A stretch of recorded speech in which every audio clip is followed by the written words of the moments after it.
అంటే అప్పుడున్న హీరోయిన్‌లో చాలామంది మళ్ళీ కమ్‌బ్యాక్ చేశారు. And you're also again active and busy Yes, rather బిజీగా by ఉన్నారు. God's grace. By God's grace కదా. ఒక్కసారి అంటే మీ అమలీల డేస్ అప్పటి నుంచి కనుక ఒక్కసారి మీరు వెనక్కి తిరిగి చూసి ఇప్పుడున్న సిచ్యువేషన్లో ఒకసారి ఆలోచిస్తే మీకు అసలు ఎలాంటి ఫీలింగ్ వస్తుంది? మీ కెరీరు మీరు అనుకున్నవన్నీ మీరు సాధించగలిగారా? లేదా ఎక్కడైనా కొన్ని అసంతృప్తులు ఉంటాయి కదా, ఏ కెరీర్లోనైనా కొన్ని ఉంటాయి, కొన్ని ఎదురు చూడని విజయాలు వచ్చేస్తాయి. ఆ లైన్లో కనుక ఆలోచిస్తే మీ కెరీర్ గురించి మీకు ఏమనిపిస్తుంది ఇంద్రజ గారు? సార్ నాకు ఎప్పుడు ఒక్కటే అనిపిస్తుంది, లైఫ్ ఇంతవరకు ఎలా నడిచిందో అలా నడిచింది కాబట్టి ఈరోజు నేను ఇక్కడ ఉన్నాను. అది మనం అనుకున్నట్టు జరుగుంటే ఈరోజు ఇది వేరేలా ఉండేది. భలే ఉంది స్టేట్మెంట్. అంటే మనం అనుకున్నది జరుగుంటే దానికి మీరు ఎట్లాగా? ఏం లేదు సార్, ఇప్పుడు ఒక దేవుడు ఒక డిజైన్ పెట్టుంటారు కదా మనకు, అప్స్ అండ్ డౌన్స్ కానివ్వండి. మనం ఒకటి ఎక్స్పెక్ట్ చేసి ఉంటాము, అది రాకపోయి ఉంటుంది. మనం ఎక్స్పెక్ట్ చెయ్యని అన్ఎక్స్పెక్టెడ్ థింగ్స్ జరుగుంటాయి. అవును. వాటన్నిటి ఒక దారి, ఆ బాట ఇక్కడికి వచ్చి ఇప్పుడు ఆగుందన్నమాట. అంటే అది ఆ డిజైన్లో ఫాలో అయింది కాబట్టి ఈరోజు ఇక్కడ ఉన్నాను. ఎప్పుడు కూడా అందుకే దేవుడి దగ్గర కోరుకునేటప్పుడు నాకేది మంచిదో నువ్వు చేయి స్వామి అని చెప్పాలంట. అదే కోరుకోకూడదంట. మేబీ కోరుకునేది ఆయన ఇంకా ఇంకా ఎక్కువ పెద్దది ఇవ్వాలని అనుకుని నువ్వు తక్కువ కోరుకున్నావు అనుకో, నీకే నష్టం. అదే ఇస్తాడు. అందుకని I take all as blessing sir. Okay. ప్రతిదీ, అది అప్ అయినా సరే డౌన్ అయినా సరే, ఏదో నా మంచి కోసమే, నాకు జరగాల్సిందే, నాకు రాసిపెట్టిందే జరిగిందన్న ఆ తృప్తితో నేను వెళ్ళిపోతాను సార్. వెరీ గుడ్ మన్ని. అంటే నేను నా ఇంటర్వ్యూస్కి వచ్చే ముందే, నేను స్టార్ట్ చేసే ముందే చెప్తానమ్మా, ఎలాగంటే మీరు ఒక కెరీర్ని, ఒక స్పాన్ ఆఫ్ 30 years కెరీర్ని చూసిన వాళ్ళు, అందులో అప్స్ అండ్ డౌన్స్ మీరు అన్నట్టుగా, and me applications, experiments, bottle neck situations, career అన్న తర్వాత కామన్, అది ఏ రంగమైనా కావచ్చు.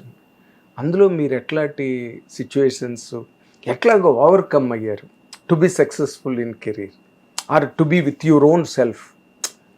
మిమ్మల్ని మీరు లాస్ అవ్వకుండా నిలబడగలగడం, ఇవన్నీ చూసే వాళ్ళకి ఒక ఇంద్రజ గారు ఇలా చేశారనమాట. సో మనం కూడా గాబరా పడిపోక్కర్లేదు. We also can handle this situation like this. You can go like this. గాబరా పడక్కర్లేదు అనే ఒక చిన్న హింట్ ఏ ఇద్దరికి అందినా ఆ ఇంటర్వ్యూకి ఒక సార్థకత. కరెక్ట్. అందుకని ఆ యాంగిల్లోనే నా ఇంటర్వ్యూస్ అన్నీ ఉంటాయండి. అది మీరు ఇందాక మీరు చెప్పిన పాయింట్లో ఎక్కడో నాకు స్ఫురించింది. మీకు గ్యారంటీగా ఎక్స్పెక్ట్ చేయని ఎమ్మెల్యేలు లాంటి సినిమాలు, అవును, చాలా మంచి సినిమాలు. నేను చెప్పడానికి ఒకటి ఎమ్మెల్యేలు అని చెప్తున్నా, ఎందుకంటే బాగా ఐడెంటిఫైడ్ ఫిల్మ్. కరెక్ట్ అండి. కానీ చాలా సినిమాలు చేశారు మీరు. అలాగే అన్ఎక్స్పెక్టెడ్ గా సొగసు చూడతారు, అలాగే అన్ఎక్స్పెక్టెడ్ గా పెద్దన్నయ్య, అలాగే అన్ఎక్స్పెక్టెడ్ గా మనం అది మమ్ముటి గారితో చేసిన మూవీ కానివ్వండి, మోహన్ లాల్, సురేష్ గోపి గారు, జయరామ్ గారు, అన్ని అందరూ మలయాళంలో అందరినీ కంప్లీట్ చేశారు మీరు. అండ్ మనకు తమిళ్లో కూడా నేను చేసిన మూవీస్ చాలా తక్కువ అయినా కానీ ఒక 8 to 10 మూవీసే అయ్యి ఉండొచ్చు సార్. కానీ అందరి పెద్ద హీరోలతోనే నేను చేశాను. శరత్ కుమార్ గారు, తర్వాత మన ఆ తర్వాత మనకు చాలా మంది, విజయకాంత్ గారు, అండ్ అవన్నీ కూడా చాలా మంచి మంచి మూవీసే పడ్డాయి సార్. అదే మీరు అంటే ఫర్ ఎగ్జాంపుల్ మలయాళం కానీ తెలుగు కానీ ఇంత సక్సెస్ తమిళ్లో మీకు రాలేదన్నది నా అబ్జర్వేషన్. అంటే అప్పుడు కరెక్ట్గా మనకు చేయడానికి అవకాశాలు వచ్చినప్పుడు మనకు టైం లేదు sir. Already I'm busy in Telugu and as well as ఆ తర్వాత మలయాళం, 2 లాంగ్వేజ్లో బిజీగా వర్క్ చేస్తున్నాను కాబట్టి కొన్ని మూవీస్ టేకప్ చేయలేకపోయాను. ఓకే. అంటే తర్వాత మీరు చేసిన సినిమాలు కూడా కొన్ని బాగా ఆడకపోవడం, అవి కూడా కారణం ఉండొచ్చు sir. But at the end of the day ఏంటంటే మన చేతుల్లో ఏం లేదు సార్. మనం పెట్టే శ్రమ, మనం పెట్టే కృషి అన్నది 100% మనం ఇస్తాం. అది పెట్టి పనిచేస్తాం, మనసు పెట్టే పనిచేస్తాం. But the rest of the things is not in our hand. God's grace. అంటే మీరు ఇందాక అన్న దాంట్లో కూడా ఎక్కడో ఒక మనం ఇది సాధించలేకపోయాం, లేకపోతే చిన్న అయౌట్ ఆఫ్ డిసాటిస్ఫాక్షన్? అది నిరాశ లేదు సార్ నాకు. నిరాశ వేరు, నిరాశ వేరు, అసంతృప్తి, డిసప్పాయింట్మెంట్ అసలు లేదు సార్ నాకు, ఎప్పుడు కూడా లేదు. ఎందుకంటే నేను అది ఖచ్చితంగా చెప్పగలను. బికాస్ నాకు ఈ జీవితమే పెద్ద వరం. నేను అస్సలు 9th స్టాండర్డ్ డిస్కంటిన్యూ చేసి ఇండస్ట్రీకు రావడం అన్నదే మా ఫ్యామిలీ సర్కమ్స్టెన్సెస్ వల్ల రావాల్సి వచ్చింది.